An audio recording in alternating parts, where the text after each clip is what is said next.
Є свідчення, які змушують замислитись. Загартовані у боях воїни, що не боялися ані меча, ані вогню, зупинялись у нерішучості перед простим знаком, намальованим на щиті чи вирізбленим на воротах.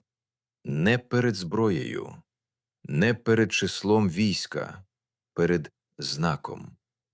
Що це були за символи, що викликали такий трепет у чужинців? Чому загарбники різних епох, залишаючи свідчення про наші землі, згадували не лише силу зброї наших пращурів, а й якийсь невидимий щит, щось, що діяло на них ще до першого удару? Сьогодні вночі ми відкриваємо цю таємницю, говоримо про магію оборони, про символи, які були не просто прикрасою на щиті чи воротах, а за свідченнями і переказами справжньою зброєю. Зброєю, що діяла там, куди меч не сягає.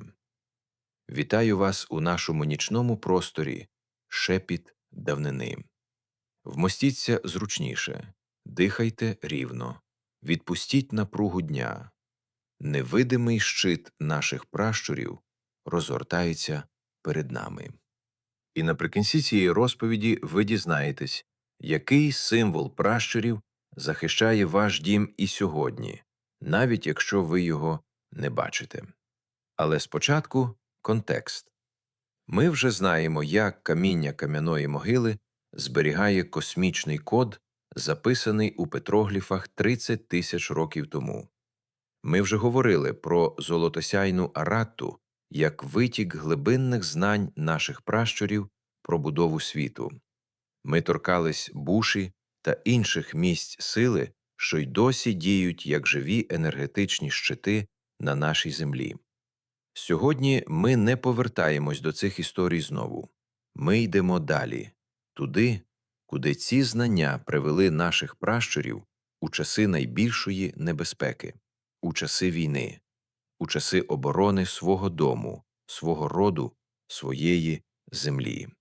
Бо той самий код, що народився в гроті кам'яної могили, той самий дух Аратти, та сама сила місць, подібних до Буші, вони не залишились лише духовними чи спостережними. Вони стали зброєю, невидимим мечем у руках тих, хто захищав цю землю. Це нова глава однієї великої книги «Буття України». Михайло Грушевський у своїй фундаментальній праці «Історія України Руси» приділяв значну увагу не лише політичним і військовим подіям, а й тому, що він називав духовним укладом народу, тим внутрішнім стрижнем, який дозволяв нашим пращурам витримувати навалу за навалою протягом століть. Грушевський показував, оборона землі ніколи не була суто фізичною справою. Вона завжди супроводжувалась цілою системою символів, обрядів, знаків, що мали на меті не лише організувати військо, а й підтримати дух народу, дати воїнам відчуття, що за ними стоїть щось більше за просто зброю. Він описував, як на в'їздах до міст, на воротах фортець, на щитах ставились знаки, що мали подвійне призначення – практичне, розпізнавальне, як герб чи символ належності, і інше, глибше, символічне, що мало нести конкретне послання – ця земля має захисника, і захисник цей не лише людина. Грушевський, спираючись на літописні згадки і свідчення сучасників, наводив приклади, коли саме вигляд певного стягу чи знаку викликав у ворожому війську щось більше за звичайну обережність, щось близьке до забобонного страху. Це не випадковість. Символ, що довгі покоління асоціюються з непереможністю, з силою роду, захистом землі, сам собою починає нести психологічну вагу. Ворог, що чув перекази про цей знак від тих, хто вже стикався з ним у бою, приходив на поле битви вже наляканий, задовго до першого зіткнення. Це і є той науковий фундамент, з якого варто починати розмову про магію оборони. Символ діяв не лише магічно у прихованому сенсі, а й психологічно, культурно, через саму репутацію, яку він мав серед сусідніх народів. Щоб зрозуміти витоки цієї традиції, потрібно повернутись у глибину тисячоліть до трипільської культури. Ми вже говорили про трипільський орнамент у контексті побуту і духовності, але сьогодні інший вимір – захисний, оборонний. Археологічні дослідження трипільських поселень виявляють знаки, нанесені не лише на посуд чи стіни осель, а й на предмети, що мали пряме відношення до захисту, на кам'яні і кістяні знаряддя, на елементи, що ймовірно кріпились до дерев'яних щитів чи воріт поселень, від яких саме дерево не збереглось, але сліди кріплення і фрагменти орнаментованих накладок залишились. Ці знаки переважно геометричні – хрест, вписаний у коло, зигзагоподібні лінії, що повторюються рядами, ромби з крапкою в центрі. Дослідники, що аналізують розташування цих символів, звертають увагу. Вони концентруються саме на межових точках поселення, на в'їздах, на зовнішніх стінах перших будинків, що зустрічали будь-яку загрозу першими. Це говорить нам щось важливе. Вже 6000 років тому наші пращури розуміли принцип, який згодом ми знаходимо у кожній наступній епосі. Межа поселення – це не просто фізична лінія, яку варто укріпити валом чи частоколом. Це ще й символічна лінія, яку варто позначити знаком, що має своє власне, окреме призначення – тримати недобре на відстані. Трипільська захисна символіка – це найдавніший шар того великого коду, який ми продовжуємо простежувати через тисячоліття, від петрогліфів кам'яної могили, через глиняні знаки золотосяйної аратти, аж до щитів і воріт значно пізніших часів.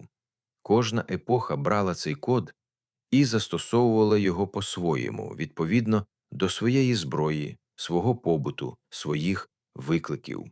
Але сама ідея – знак як щит – залишалась незмінною. Іван Огієнко, відомий також як митрополит Іларіон, приділяв велику увагу тому, що він називав духовною зброєю наших пращурів. У своїх дослідженнях давньої віри і побуту українців він писав про глибоке переконання наших пращурів, що фізичний захист без духовного – неповний, вразливий, недостатній. Огієнко описував обряди, що передували битві, освячення зброї, нанесення символів на щити і одяг воїнів, промовляння певних слів чи формул перед виходом на бій. Це не було просто ритуалом заради заспокоєння. Це було, за його словами, свідомою підготовкою невидимого захисту, того, що діє паралельно з видимим фізичним обладунком. Він наводив свідчення про те, що знак, нанесений з правильним наміром, у правильний момент, правильною рукою, набував ваги, яка виходила за межі простого малюнка. Він ставав, за словами Огієнка, продовженням духу того роду, який цей знак представляв. Огієнко особливо підкреслював, сила знаку залежала не лише від його форми, а й від того, хто і як його наносив. Знак, вирізблений абияк, без відповідного стану свідомості того, хто його робить, залишався просто малюнком. Але той самий знак, нанесений з повною концентрацією, з молитвою, з усвідомленням мети, ставав, у розумінні наших пращурів, чимось живим. Це пояснює, чому в переказах і легендах зустрічаються згадки про воїнів, які перед боєм проходили через певний обряд освячення свого щита чи меча, не для показу, а для того, щоб предмет дійсно почав виконувати ту функцію, яку від нього очікували. Тризуб – знак, який сьогодні є державним гербом України, має історію значно давнішу за будь-яку конкретну державу чи династію, з якою його зазвичай пов'язують. Грушевський, аналізуючи археологічні знахідки з різних періодів, показував, подібні тризубчасті знаки зустрічаються на наших землях у формах, що передують відомим князівським печаткам на багато століть. Це говорить про те, що сам символ набагато давніший за конкретне його історичне застосування, яке ми найкраще знаємо. Тризуб, за спостереженнями дослідників, поєднує в собі кілька шарів значення одночасно. Це і образ священного птаха з розкритими крилами, і символ трьох стихій чи трьох світів – небесного, земного і підземного, і зображення, що нагадує сокола в польоті, птаха, який у давній традиції асоціювався з владою, зором, що бачить здалеку, і захистом території згори. Марія Чумарна, розшифровуючи бойові і захисні коди в українських символах, звертала особливу увагу на тризуб як на знак, що діяв одночасно на кількох рівнях. На рівні прямого візуального пізнавання – це був знак роду, знак території, знак присутності конкретної влади і конкретного захисника. Але на глибшому рівні, за спостереженнями Чумарної, сама форма тризуба з його вертикальною симетрією і трьома напрямками, що розходяться вгору, повторює структуру, яку ми вже зустрічали, коли говорили про дерево життя на рушниках, рух від єдиного коріння до множинної, розкритої в небо крони. Тризуб, розміщений на щиті чи на стязі, промовляв: «Цей рід має коріння в землі, силу в теперішньому і розкриті множинні можливості в майбутньому». Такий знак, за словами Чумарної, не міг не діяти на підсвідомість тих, хто його бачив, і на своїх, які відчували підтримку, і на чужих, які відчували протидію. Дозвольте мені з великою повагою запитати вас, чи знали ви раніше про такі глибокі шари значення тризуба? Напишіть у коментарях. А тепер той приголомшливий факт, який я обіцяв на початку. Дослідники, що аналізують психологічний вплив символів на людську свідомість, звертають увагу на явище, яке умовно можна назвати візуальною вагою знаку. Певні геометричні форми, симетричні, повторювані, з чіткими гострими лініями, викликають у мозку людини реакцію, що відрізняється від реакції на хаотичні чи розмиті візуальні образи. Тризуб з його чіткою, гострою, вертикальною структурою – саме такий знак.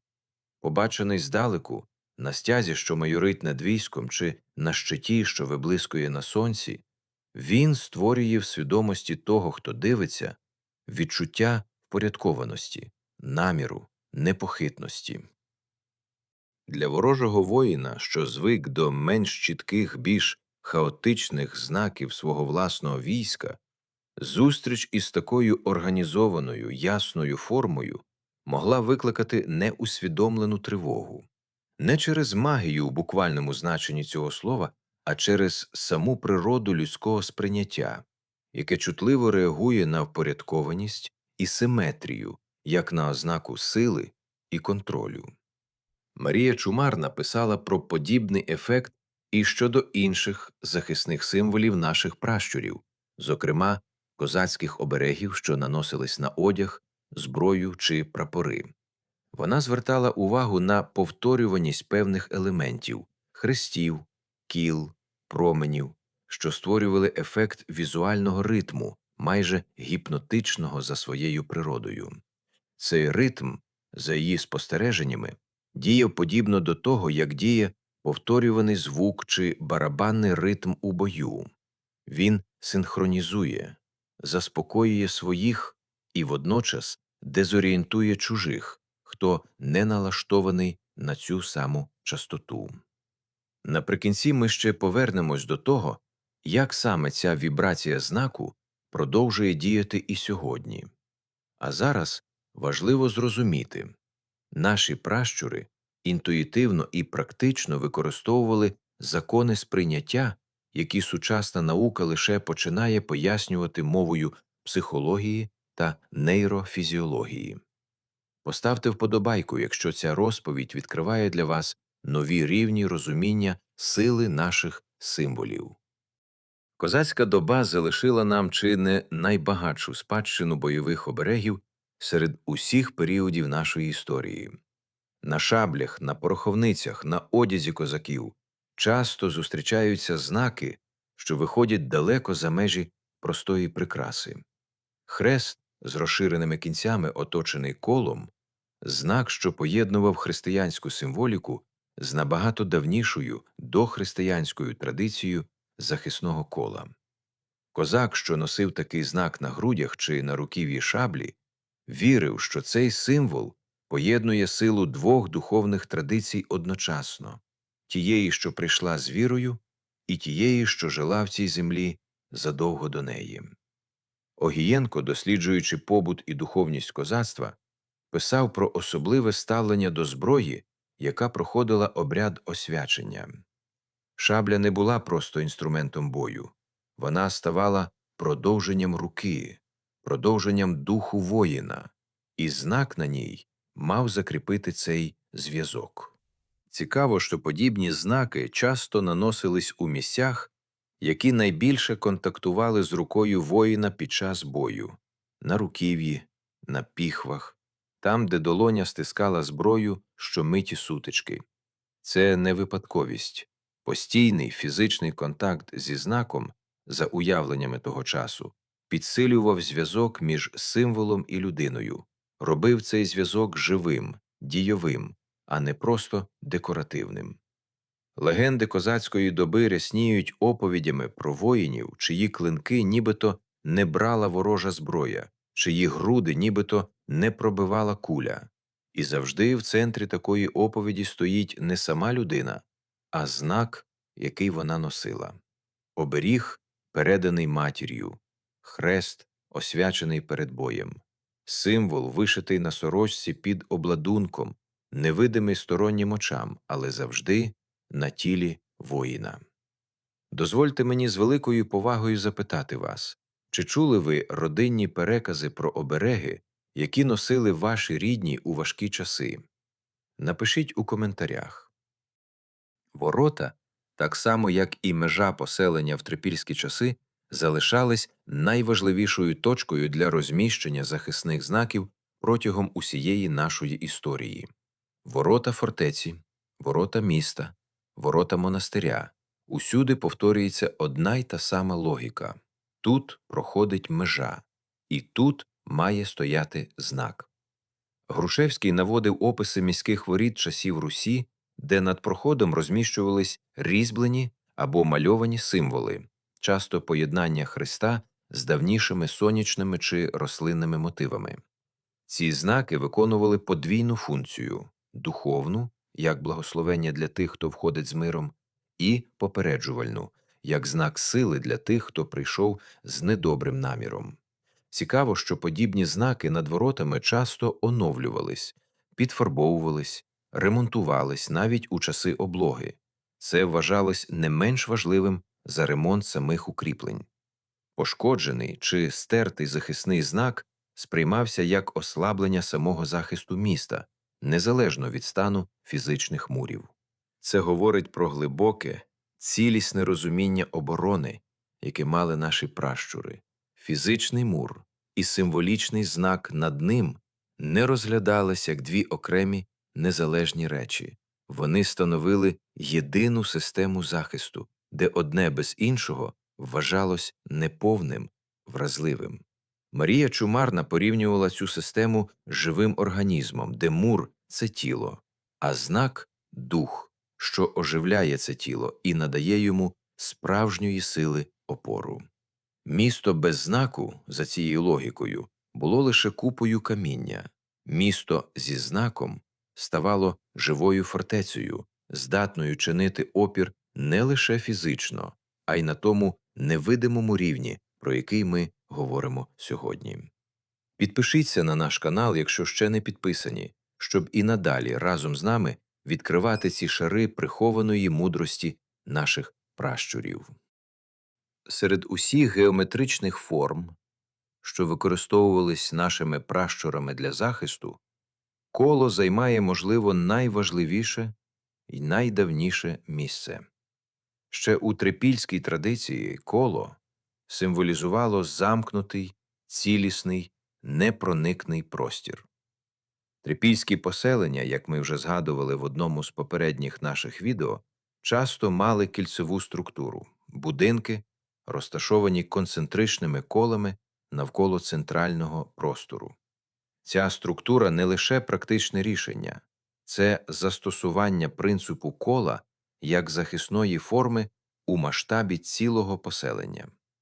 Пізніше цей самий принцип ми бачимо в індивідуальних оберегах – коло, вишите на комірці сорочки, коло, намальоване крейдою чи вугіллям навколо колиски немовляти, коло, викладене камінням навколо місця для ритуалу чи молитви. Огієнко описував народну традицію, коли перед тим, як залишити дитину саму, навіть на короткий час, мати могла обвести навколо колиски уявне чи реальне коло, промовляючи певні слова захисту. Ця дія, на перший погляд проста і навіть наївна, насправді спирається на дуже давнє, глибоко вкорінене розуміння. Замкнена лінія створює межу, яку недобре не може перетнути. Це той самий принцип, який ми бачимо і в значно більшому масштабі у валах Стільська, про який ми вже розповідали в іншій нашій розповіді, і в кільцевій структурі трипільських міст, і в найменшому, найінтимнішому колі, вишитому на дитячій сорочечці. Один принцип. Різні масштаби. Від найменшого дому до найбільшого міста коло залишалось найпершою, найпростішою і водночас найпотужнішою формою невидимого щита. Дозвольте мені з великою повагою запитати вас, котра зараз година у вашому куточку світу? Мені завжди приємно знати, де саме зараз лунає ця розповідь. Серед захисних символів окреме місце займають зображення тварин, наділених охоронною функцією. Змія, зображена у вигляді кола чи спіралі, що кусає власний хвіст, знак, який зустрічається і в трипільській традиції, і в пізніших народних оберегах. Цей символ поєднував у собі одразу кілька рівнів захисного значення. По-перше, замкнена форма, те саме коло, про яке ми щойно говорили, тепер втілене в образі живої істоти. По-друге, сама природа змії, істоти, що змінює шкіру і ніби відроджується, надавала символу додаткового значення оновлюваної, невичерпної сили захисту. Дослідники трипільської археології фіксують зображення змієподібних форм на посуді і предметах, пов'язаних саме з межовими охоронними функціями, на кришках посудин, на елементах, що закривали вхід до житла чи сховища. Птах, зокрема сокіл чи орел, про якого ми вже згадували в контексті тризуба, також ніс окрему захисну функцію – функцію вартового, що бачить здалеку і попереджає про наближення небезпеки задовго до того, як вона стане очевидною для людини на землі. Комбінація цих образів – кола, змії, птаха – часто зустрічається разом на одному предметі чи в одній композиції, створюючи, за словами Марії Чумарної, багатошаровий захисний код, де кожен елемент підсилює дію інших. Це не хаотичне накопичення символів заради краси, це продумана, послідовна система, де кожен знак має своє чітке функціональне призначення, так само як кожна деталь фортечної стіни має своє інженерне призначення. Поділіться цим відео з тими, кому цікаво дізнатись про глибинні корені наших захисних традицій. Зупинімось на мить. Відкодімо факти і символи і просто уявімо. Ніч перед боєм. Табір козаків десь у степу, освітлений лише вогнищами, що поволі згасають. Один воїн сидить осторонь, тримаючи в руках шаблю. Він не спить, він готується у той спосіб, який ми сьогодні назвали б духовною підготовкою. Він проводить пальцем по знаку, вирізбленому на руків'ї, промовляє тихо слова, які чув від батька, а той від свого батька. Це не забобон у порожньому значенні цього слова. Це момент, коли людина свідомо з'єднує себе з довгим ланцюгом тих, хто ніс цей самий знак до неї. Він відчуває, як тривога поступається місцем чомусь стійкішому, не безстрашності, а впевненості, що він не сам, що за його плечима стоїть щось більше за нього одного. Це відчуття не вигадка для заспокоєння. Огієнко описував його як реальний, відчутний стан, який досягався саме через ритуал, через дотик до знаку, через слова, промовлені в потрібний момент з потрібним наміром.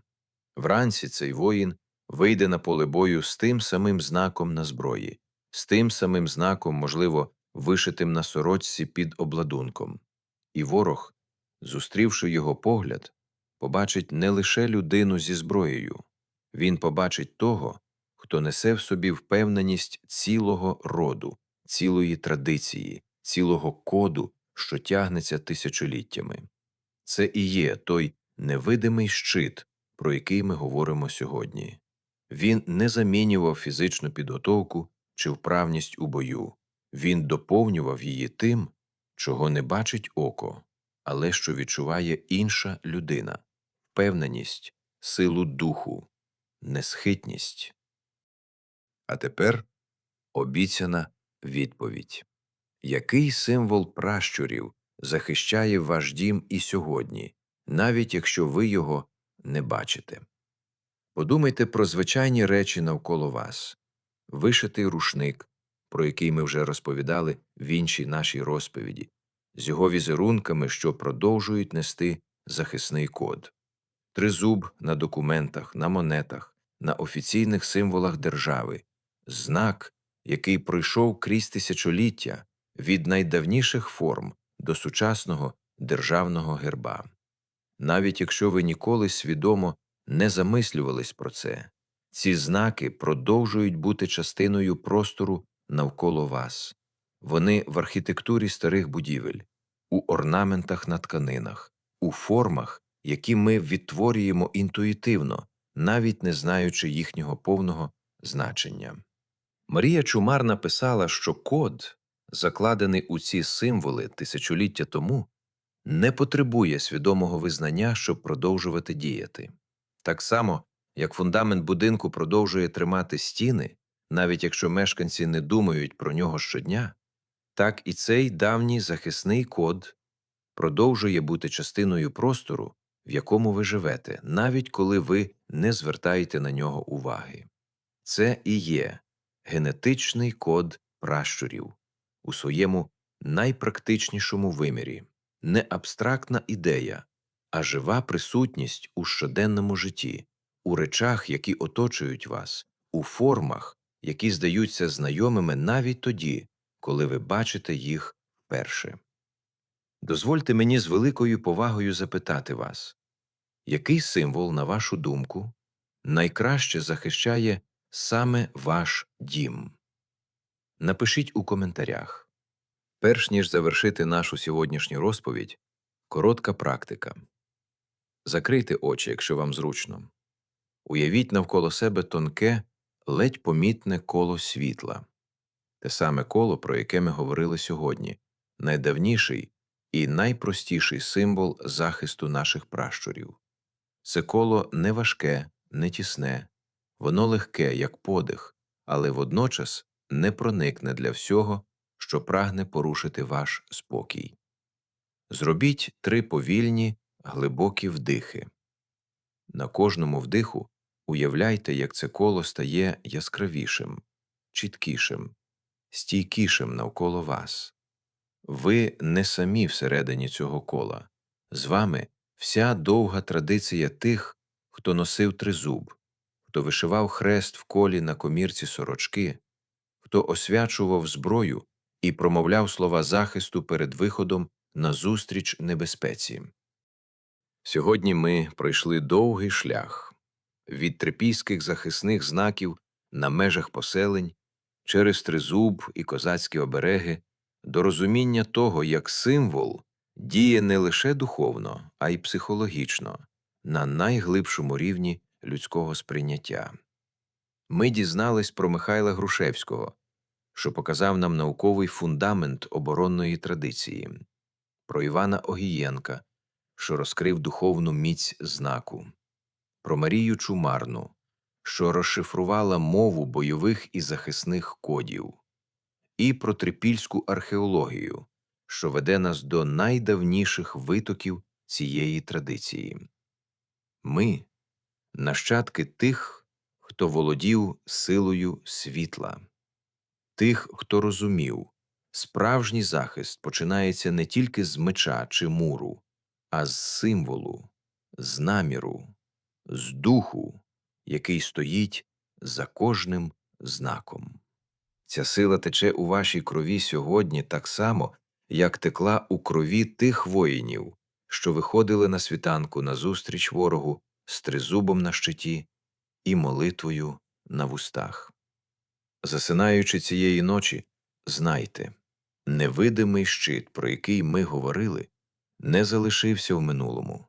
Він продовжує оточувати вас, у формах навколо вас, у символах, які ви носите навіть не замислюючись, у самій вашій присутності на цій землі, яку захищали покоління перед вами. Поставте вподобайку, якщо ця розповідь торкнулась вашого серця. Підпишіться, якщо ще не підписані. Попереду ще багато глав цієї великої книги буття України. Дякую, що були зі мною цієї ночі. До зустрічі у наступному відео. Бережіть себе і свою землю. Слава Україні!